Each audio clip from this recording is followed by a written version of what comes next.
Bismillahirrahmanirrahim.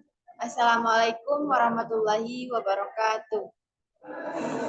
Waalaikumsalam warahmatullahi wabarakatuh. Selamat siang, salam sejahtera untuk kita semua. Sebelumnya, perkenalkan saya Sufi Nadha, moderator acara webinar ini. Kepada yang terhormat yang hadir pada kesempatan kali ini, serta narasumber dan audiens yang berbahagia. Bersyukur kita telah diberikan nikmat kesehatan dan kesempatan sehingga dapat hadir pada acara ini.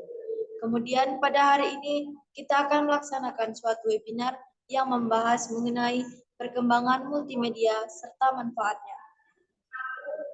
Materi ini akan disampaikan oleh Bapak Muhammad Farid Fadlan MKOM.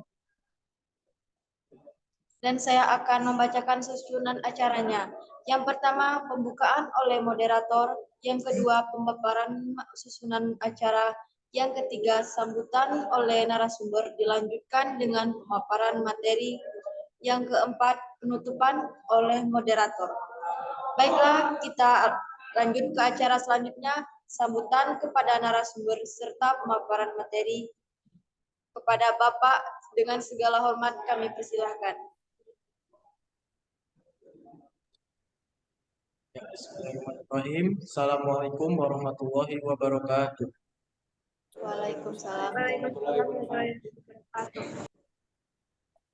Terima kasih kepada moderator yang telah mempersilahkan saya untuk memaparkan materi.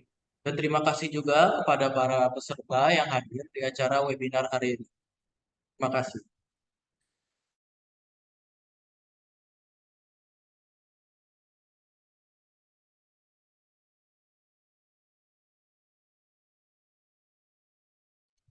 Oke, langsung saja saya menuju materinya.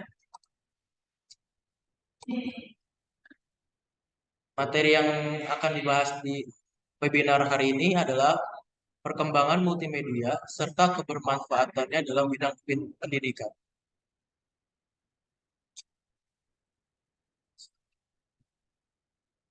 Nah, berikut adalah daftar isi mengenai materi yang akan saya sampaikan hari ini. Yang pertama adalah definisi, kedua sejarah, ketiga konsep, dan keempat manfaat dan dampak.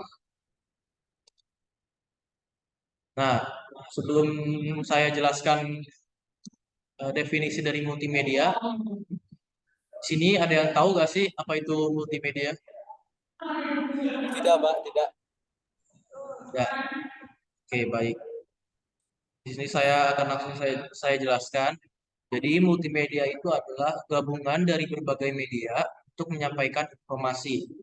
Contoh media penyampaian informasi yang dimaksud adalah teks, gambar, foto, video, musik atau audio, dan juga animasi. Nah, siaran televisi ini merupakan contoh dari multimedia. Nah, selanjutnya ini ada bentuk dan elemen dari multimedia. Nah, elemen-elemen multimedia ini yang sudah saya sebutkan tadi, ada 5. Yang pertama ini teks. Nah, teks ini bisa kita lihat ketika kita nonton film sebagai subtitle atau di TV mungkin ya. Nah, yang kedua ini suara. Nah, suara juga bisa kita dengar setiap hari menjadi lagu atau suara azan, ya kan? Dan lain sebagainya. Dan ketiga, video. Video ini bisa kita lihat atau bisa kita jumpai jika kita nonton YouTube, ya kan? Atau misal nonton kartun. Nah, itu juga termasuk video. Nah, yang keempat ini ada gambar, gambar atau foto. Bisa kita lihat atau jumpai mungkin di rumahnya yang punya bingkai foto keluarga. Nah, itu juga termasuk dalam multimedia. Nah, yang terakhir ini adalah animasi. Animasi ini adalah gabungan gambar-gambar yang bergerak. Contohnya ini bisa kita lihat ketika kita nonton kartun atau anime ya. Nah, itu termasuk animasi. Nah, selanjutnya ini ada bentuk-bentuk multimedia. Bentuk-bentuk multimedia ini terbagi menjadi dua. Yang pertama adalah multimedia linear. Nah, multimedia linear ini apa sih? Multimedia linear ini adalah multimedia yang bersifat sekuensial atau berurutan. Contohnya ini bisa kita lihat di TV atau film. Ya, yang kedua multimedia interaktif. Multimedia interaktif ini adalah multimedia yang tidak bersifat linear, berarti tidak berurutan ya. Nah, multimedia linear interaktif ini memiliki pilihan sesuai dengan menu yang ditawarkan. Seperti seperti game yang biasa kalian mainkan mungkin ya atau game Mobile Legends. Next. Nah, yang kedua ini ada sejarah awal mula terbentuknya multimedia. Istilah multimedia berawal dari teater, bukan komputer.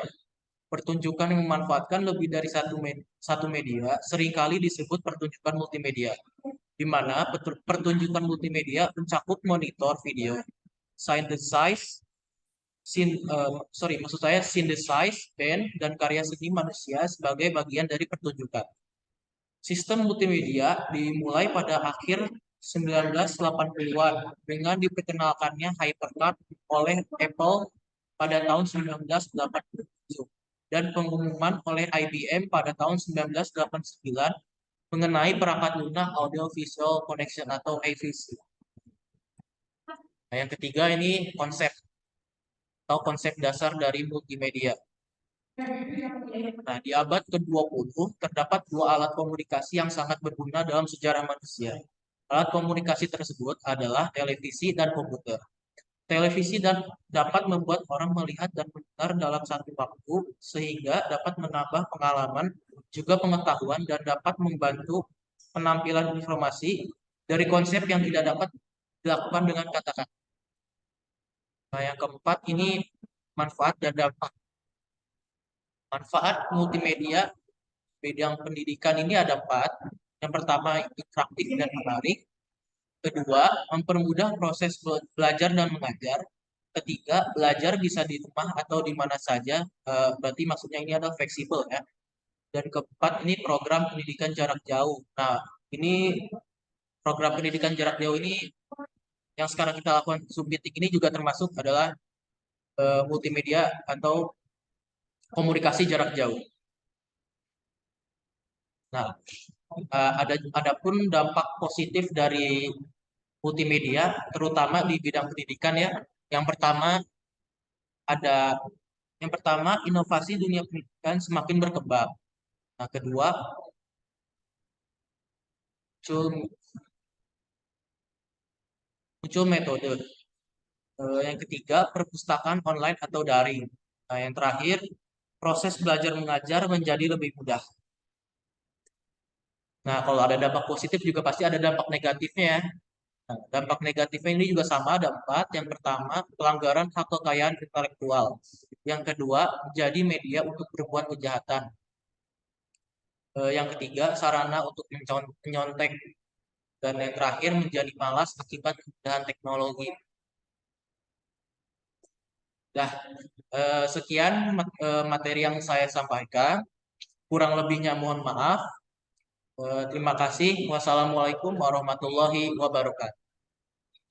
Waalaikumsalam warahmatullahi wabarakatuh. Kepada narasumber yang jadi dan kita pada sesi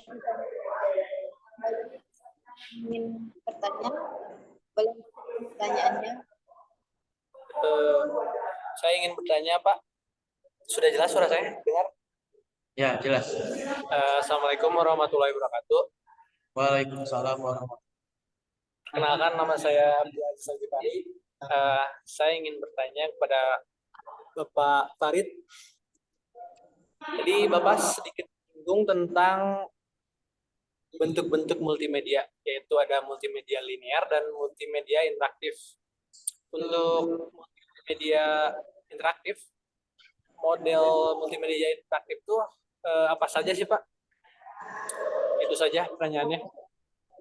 Oke, baik. Terima kasih pertanyaannya kepada Abdul Aziz Al-Ghifari. Nah, jadi multimedia interaktif ini mempunyai model-modelnya ya. Nah, model-modelnya ini ada 4.